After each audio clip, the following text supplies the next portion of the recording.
Hello, ladies and gentlemen, boys and girls. Welcome to Tales with TR, episode 245B. I'm your host, Terry Ryan, and there's no guest today. And I apologize. It's been a crazy week. I'm leaving for LA tomorrow. My flights all got canceled.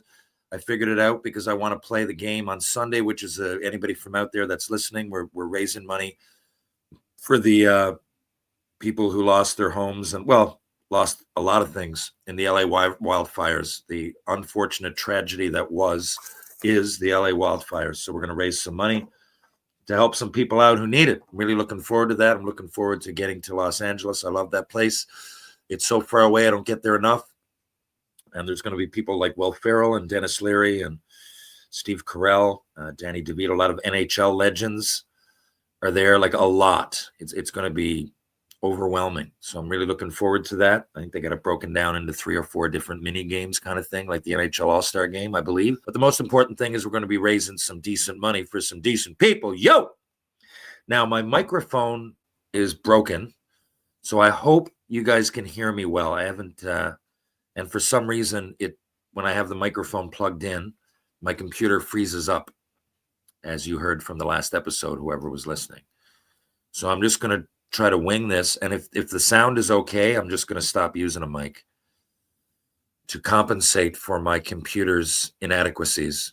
Now, I'm going to talk a little bit about the game last night. Congrats to you, United States, by the way, for a very hard-fought tournament. It could have gone either way, but it didn't.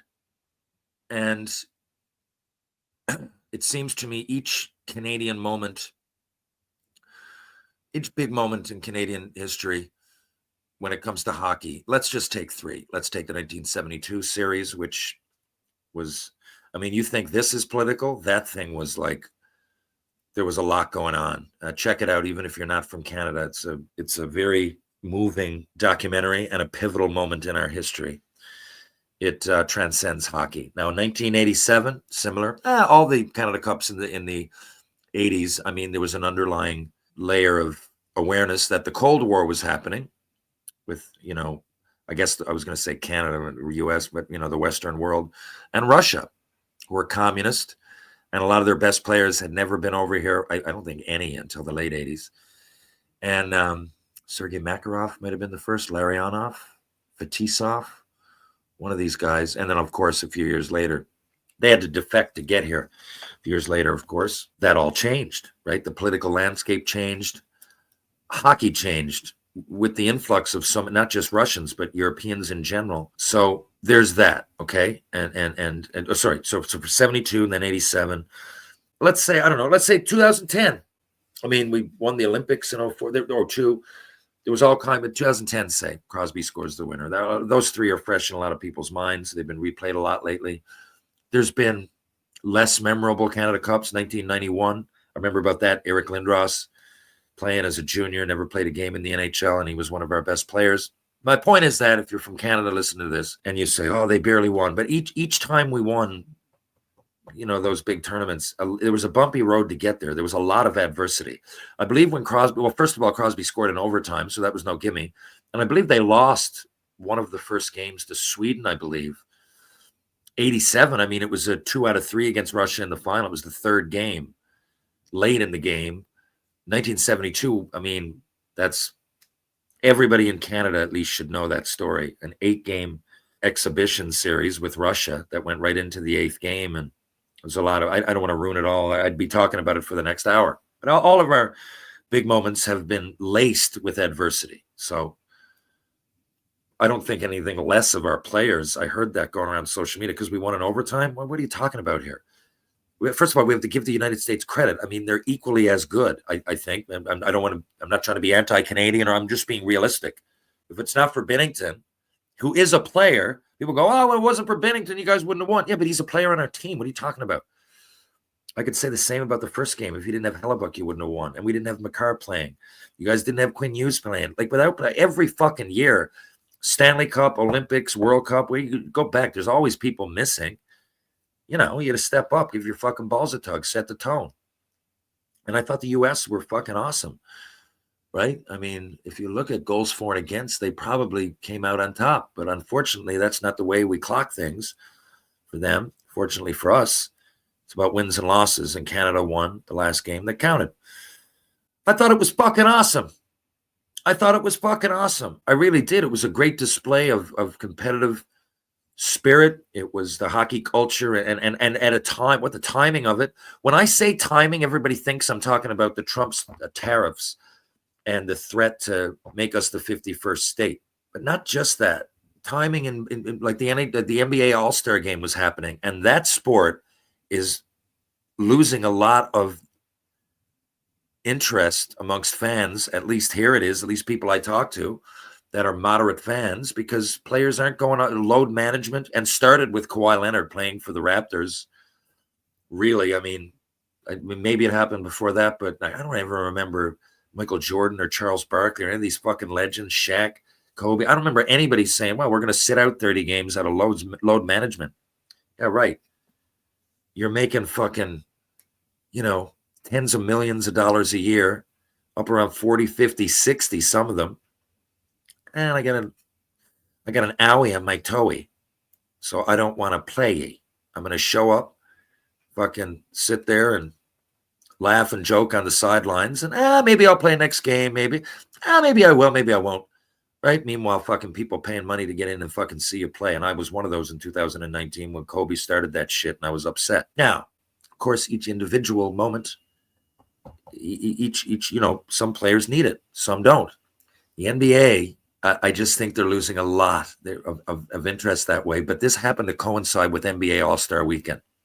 And it would have been NHL All-Star Weekend for those that don't know, but we wanted to add, we figured we were losing. When I say we, I mean the game of hockey. I don't know who, I'm sure probably a committee of people brings it up to Gary Bettman. The NHLPA has to get behind it. The players have to be on board. They all were. I mean, the NBA won't try. They won't try in their All-Star. I mean, hockey was getting bad, but we got the skill. Well, they got the dunk. They have the skills competition, but ours was like there wasn't any hitting or anything, but at least people were skating around, passing it, playing some level of defense, even though I think the last couple of years it was like 3-on-3 divided. The NBA is a fucking joke. Like, I couldn't believe it. Like, boys, play a little bit of defense. Holy fuck. They're just, I don't know why they all show up, because they don't want to play. I mean, it almost should be a meet and greet with the players at this point. Show me something. So, but the NHL thought, and a lot of us, and now I've resorted to the fact in recent years that the NHL All-Star Game isn't about me. It's not, and Jason Gregor woke me up to that. I was never one of these people that was disgusted. I went to Toronto last year. What a fucking time. And I realize it's more about like the celebration of hockey and that. And when you go to the rink, man, it's more about the kids, right? The kids. I don't remember any kids or any families having a bad time in Toronto last year at the All-Star Game. But the NBA is really losing fans, and it's like these guys don't give a fuck. Didn't LeBron like bail out just before the game? What are you doing? You know what I mean? You can't go out there and take one fucking shift on the floor, play 2 minutes, throw a couple of fucking, make a 3-pointer, do a dunk, and get the fuck off. You can't show up for the fans in your jersey and your gear, showing up in street clothes like his buddy. Anyway, so this and so the NHL tried this. Now the players had to get on board, man. I went to Montreal to watch on Saturday, like I said, and I looked over at and you knew that it wouldn't. You could tell there was a tension and the players were going to try, but you were like, imagine if the players didn't get on board and all these people paid all this money. I mean, there's tickets going for, thousands of dollars, including ours. Thank you, Jordan Escott. Thank you, Joey Wadden, just for the weekend. I mean, the boys stepped up. And we all had a great time. But you didn't really know how they were going to approach it. We could have approached it like an all-star game, but the players said, fuck it. Right? We're all in. What did the Kachucks do? And, Canada responded. But the boys, like we say in Shoresy, set the fucking tone. Right? So I'm really, really proud of the NHLPA and the players. Fucking all of them. Canada, America, Sweden and Finland, to get on board and really play, man. And some of these guys on all teams are hurt and they're going back. And now the team that pays them millions of dollars is going to be hurting without their presence. They heading on a playoff run, and we still did it. And the owners and GMs, as much as some of them mustn't have liked it, but they got on board. Fucking rights. And thank you to everybody that made this happen. I was a skeptic before it started. I still wish more teams were involved because I think you could have Czech, Slovak at least. They can pull off an upset. But but the way it worked out, I realized it was a Canada US thing, and the timing of all this, like I said, the NBA All Star Game happening, and as Canadian fans of sport, we got the Jays and Vladdy Guerrero. That's another thing I'll get into a second. I got to address this before we exit, and I'm not going to say what you think I'm going to say. But we got Vladdy Guerrero, who's now going into purgatory, playing. He's definitely not going to be with the Jays next year, but we got him, so deal with that. And the Raptors absolutely stink. So, and we're being called out by a bully in Donald Trump. We're being called out by a bully. So there was a time we needed to stand together. We needed to be united, and we needed to be defiant, in the words of Dave Bedini. And we were. What's up? I'm just on the air now. I'll call you back in about 10:15. Is that good? We needed to be united, and we needed to be defiant, and we needed something. We needed something. Now, if, I don't know, I can't think of well, I guess I can. I don't know. Denis Shapovalov. There you go. Who won and elevated his status. He's one of the best tennis players in the world. But that happened a couple of weeks ago, and it wasn't. It seemed like this was Canada versus the United States the whole time, didn't it? Right? Even though, good fucking thing Marner scored in that first game against Sweden. Good fucking thing in overtime, right? This could have gone a lot of different ways, but it seemed like the stage was being set for Canada-US. I mean, anybody even on the outside looking in, what if yesterday was US versus Sweden? It would have been the same, right? So it certainly seemed like that. Say what you want. People say, well, America's divided right now. But I think we all watch that. If you're in the United States, and, I beat this to death, but we're not booing you. We're not booing you guys. Most people were taken off guard by Trump's comments, even MAGA, even people that will never admit anything bad with him. They, I got the sense at the game in Montreal that, they were almost sympathetic. You know what I mean? So, but we still needed something, right? Because we're being called out. I know it's not by most of those people. The hundreds of millions of people in the United States love us. They, at the very least, don't dislike us. We're a friendly neighbor, right? We're a friendly neighbor. That we've worked together in so many different ways. Not the obvious, like militarily, but you talk fucking tariffs, but we've had trade agreements. We've had, think of the LA wildfires. I'm going down tomorrow to raise money. What did Canada do? If you don't know, go look. Gander, 2001. If you don't know that, the story of Come From Away, which has become a big Broadway play, happened right here in St. John's, Newfoundland.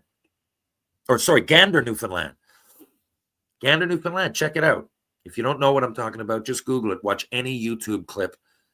They've been all over. Fox and CNN and CTV, CBC, Australia, BBC, all over the world. It's a fantastic story.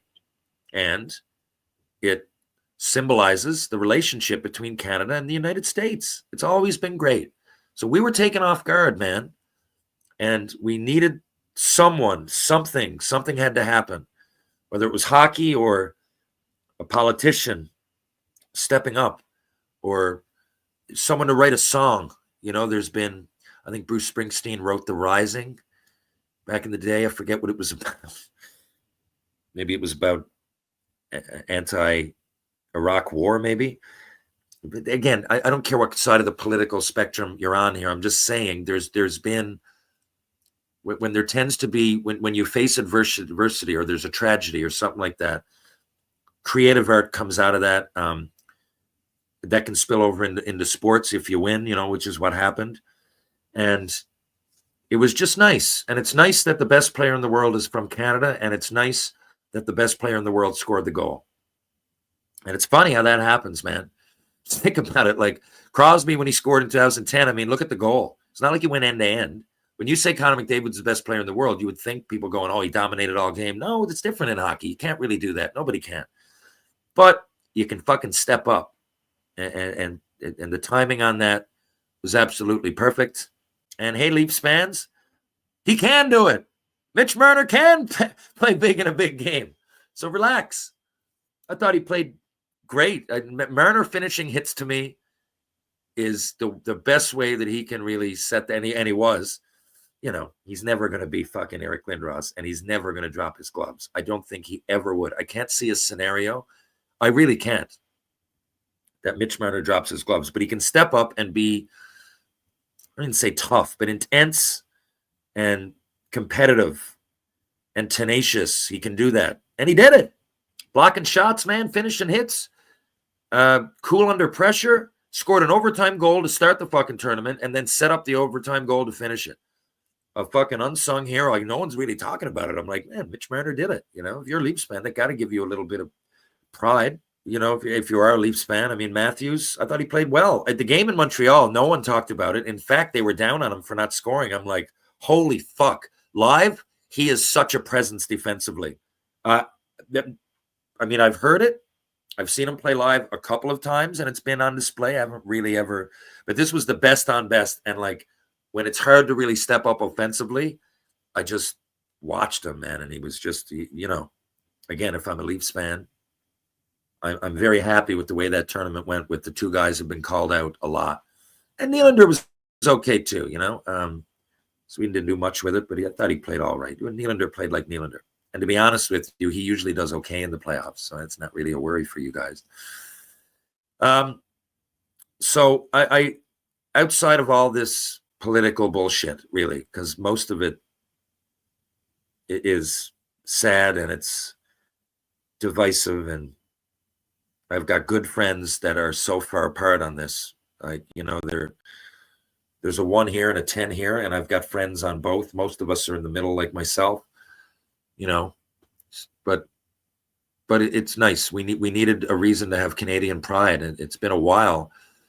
I mean, the Olympics happened 6 months ago. I had Katie Vincent on here who won a gold medal.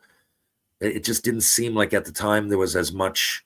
I mean, it was fucking phenomenal to do that, but we almost took that for granted. And now we needed something. We needed something, man. We needed something. We needed something, and we got it. And I'm getting goosebumps talking about it. It gives me pride. Pride as a Canadian that we won the game. And again, it's a flip of a fucking coin, but we won. And it gives me pride as a hockey player who played in the National Hockey League, as a pro hockey player, that these fucking guys stepped up, man. They stepped up. They fucking stepped up. And to use the NBA as a comparison, I don't know what you do. I don't know what you do. I know you can't drop your gloves and fight, but you can be a little bit intense. You can change the format. I don't know, but they got to figure it out. That's not my worry at all. But my pride for Canada, my pride as a hockey player, and my pride as a Canadian hockey player, Newfoundlander, who lived in the United States and availed of everything they had to offer, and 99% of it was phenomenal hospitality. I'm proud to be a North American. Way to go, NHL. You knocked this one out of the park, and I didn't see it coming, but you knocked this one out of the fucking park. Thanks to everybody involved. Congratulations to the United States for playing a tournament that they could have won. They did. They left it all out there, and they made it competitive for us. And for you Canadians down on Kachucks and all that, come on, man. They made it something. I wouldn't run my mouth off either. I like what Marchand said, but I'm glad somebody did, because it added to the need for us to go out there and win with pride. And we did. I'll be in LA in 2 days, baby. In 4 days, I'll be in Toronto speaking at the Conn Smythe dinner. And in 7 days, I will be in Bonnyville, Alberta, speaking at a fundraiser for the Bonnyville Pontiacs. Can't wait to see you all you guys. And Sudbury, I'll be back in Sud Vegas on March 2nd to start season 5 of Shoresy. Thanks for listening.